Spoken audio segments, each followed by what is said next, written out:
Bonjour, bonjour, bonjour. Bon, aujourd'hui, petit programme chargé quand même. Hein. Alors, la centrale de Saint-Avold, dont j'ai appris personnellement l'existence la semaine dernière, qui est donc située à la frontière de l'Allemagne, à la frontière de la Sarre, dans le département de la Moselle, si je ne dis pas de bêtises. Alors, la centrale de Saint-Avold devait fermer le 31 mars. Elle devait cesser toute activité le 31 mars. Elle n'a jamais aussi bien marché, en tout cas au cours de ces dernières années.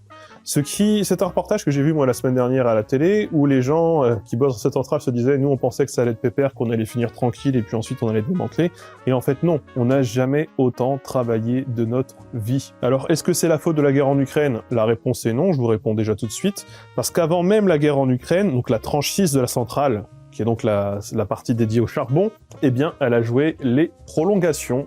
L'installation a obtenu par un décret daté du 6 février l'autorisation de produire 1000 heures de plus que les 700 heures déjà accordées. On a plus que doublé le quota d'heures qui avait été prévu. Donc la centrale tourne à plein régime, elle consommera 90 000 tonnes de charbon, du charbon qui vient de Russie, jusqu'à normalement son dernier souffle le 31 mars, sauf que donc la centrale qui a quand même 70 ans, a produit là, en un trimestre, plus qu'elle n'a produit tout au cours de l'année 2021, sachant qu'au cours de l'année 2021, elle a produit plus que le double de ce qu'elle avait produit en 2020. Et donc là, en gros, on a produit en un trimestre de 2022 6 fois ce que on avait produit à base de charbon en 2020 dans cette centrale à charbon, en fait.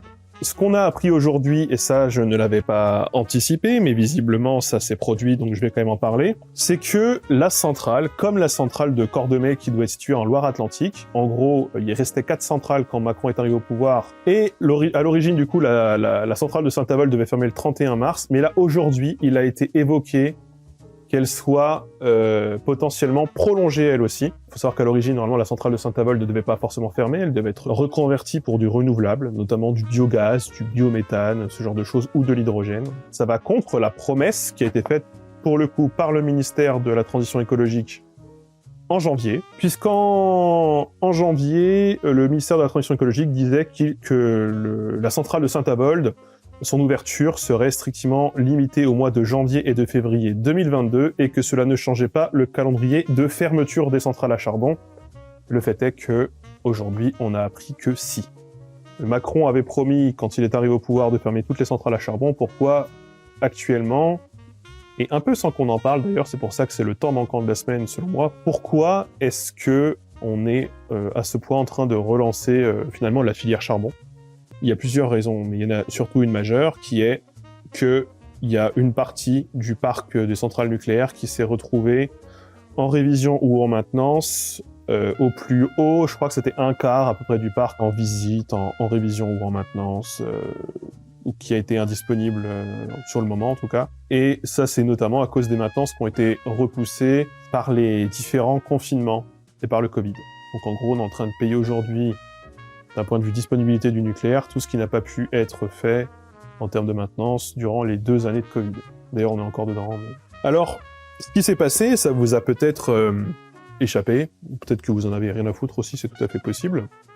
Il se trouve que Le Pen a notamment accusé Macron d'avoir doublé la production d'électricité issue du charbon en France, alors qu'il promettait la fin de cette énergie. Alors en fait non, j'ai quand même regardé, au global on a quand même réduit la production de charbon sous le mandat Macron. Par contre cette réduction ne devrait pas durer en fait, c'est quand tu fais une moyenne sur 5 ans ça a réduit, mais par contre entre 2020 et 2021 on est passé de 1,4 à 3,8 TWh de production, et là on devrait, on a déjà doublé, on a déjà dépassé ce qu'on a produit en 2021, alors qu'on est qu'en mars 2022. Donc, au global, le charbon repart vraiment à la hausse en termes de production, en termes de perspective.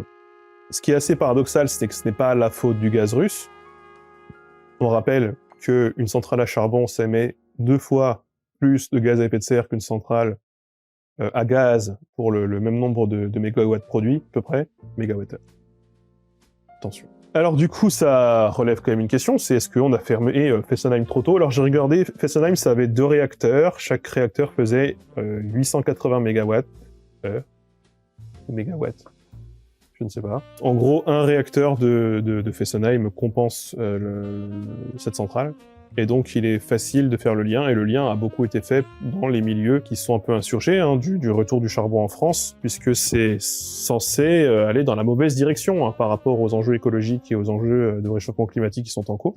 Et la poursuite de la fermeture des réacteurs nucléaires, hein, qui sont promis par tout un tas d'acteurs politiques, en tout cas plusieurs acteurs politiques, qui suggèrent qu'on puisse se passer du nucléaire, pour certains à assez court terme, eh bien ça risque en fait de pérenniser cette filière charbon qui devait normalement mourir là, actuellement. Et ça pose effectivement un double problème, puisque ça pose effectivement le problème de la pollution, de l'enjeu stratégique, et de la dépendance, là non pas au gaz, mais au charbon russe, puisque la Russie domine le marché du charbon en Europe. Et ça, l'Allemagne le sait bien, puisque c'est un quart de la production électrique de l'Allemagne qui est liée au charbon, et c'est du charbon russe essentiellement. Fessenheim, les réacteurs n'étaient pas trop vieux. Je ne crois pas qu'ils étaient trop vieux. Je ne crois pas. Non, ils avaient dépassé la durée de 40 ans, mais c'était une durée d'amortissement, je crois. C'était pas une durée de vie, me semble-t-il. Hein. Je ne sais pas ce que vous en pensez, tout ça. Moi, ça me déprime assez. Ça me déprime assez puisque ça a l'air de vouloir dire deux choses. Déjà, c'est qu'on n'a pas... si on met un quart du parc nucléaire à l'arrêt, ne serait-ce que pour des maintenances, on n'a pas de quoi compenser. En production locale, donc en renouvelable notamment, ou en ce que vous voulez. L'autre chose que ça promet, c'est que si on arrête un réacteur, très clair, on peut se retrouver à rouvrir des centrales à charbon, potentiellement, en tout cas c'est le lien qu'on peut faire. Qu'est-ce qui se passerait si demain on fermait, je sais pas, 5, 10, 15 réacteurs? Il y a pas mal d'uranium en Ukraine aussi, non? Je crois que c'est le pays le plus nucléarisé, l'Ukraine. Bah, hydroliennes, bah oui, mais les hydroliennes, faut les construire. Et on n'est pas du tout certain que le rendement soit au rendez-vous, en fait. Je crois que l'hydrolienne, c'est beaucoup de rêves, d'envie, de fantasmes pour l'instant. Je suis pas sûr qu'il y ait de gros parcs hydroliennes qui fonctionnent et qui puissent nous donner de quoi comparer. Enfin, peut-être que je me trompe. Moi, ce que ça me rappelle tout ça, effectivement, c'est un scénario à l'allemande, hein. Les Allemands qui avaient renoncé au nucléaire et qui se retrouvent à fond dans le charbon. Et savoir que la plupart des pays qui fonctionnent à une énergie où il y a beaucoup de charbon, comme la Finlande, sont des pays qui sont en voie vers le retour au nucléaire, pour beaucoup. Tu penses quoi de Jadot, qui a dit qu'il faut des panneaux solaires partout sur les parkings, tous les toits, etc. Je pense que déjà, je suis pas expert. La question que je me pose, c'est est-ce que la massification de tout moyen de production n'est pas ce qui pose problème? C'est-à-dire que si tu veux recouvrir tous les toits de parking de France de panneaux photovoltaïques, ça demande quand même un nombre de ressources, et notamment de terres rares, assez importantes, me semble-t-il. Je crois que c'est du silicium et des semi-conducteurs dont on a besoin, surtout pour le photovoltaïque. Ce qui pose des questions, en fait, en termes de est-ce que le problème, c'est pas la massification de tout système d'énergie, et notamment, du coup, l'énergie qu'on peut tirer de quoi que ce soit, quoi. Donc je ne sais pas, là-dessus, je ne suis pas expert. La formule de Macron qui était de dire moi, avant la fin de mon mandat, je veux plus aucune centrale de charbon, c'était une promesse, en fait, atteignable. Il se trouve qu'on se rend compte qu'on reste malgré tout dépendant de ce genre de système D à la moindre perturbation. Donc voilà, beaucoup d'inquiétudes de ma part. Que le charbon, c'est quand même ce qui a de plus caca. Et moi, je repense à chaque fois à ces petits gestes du quotidien.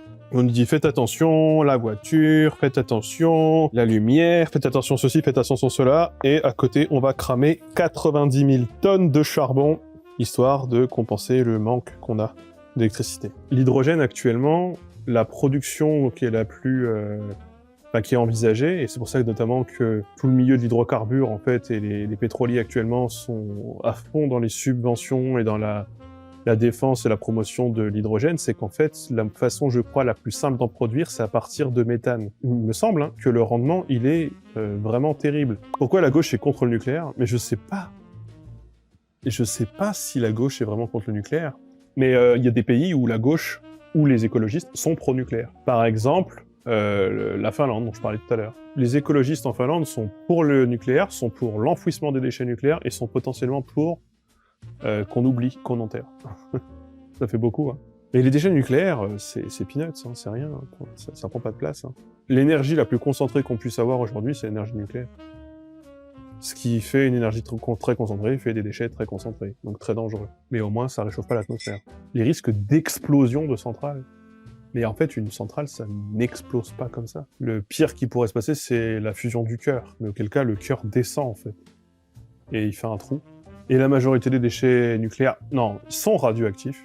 Ils le sont, mais ils sont faiblement ou moyennement radioactifs.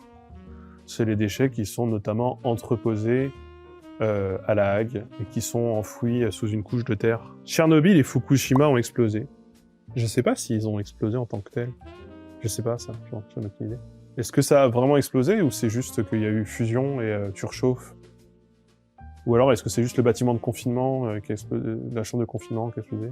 J'en sais rien. La Hague, c'est les hautement radioactifs à Bilan. Non, ça c'est à Orano qui sont actuellement... Alors, à Landra, sur le site de Landra, il y a les faiblement et moyennement radioactifs qui sont enterrés mais sous une couche de terre. Je crois qu'il y a 8 mètres.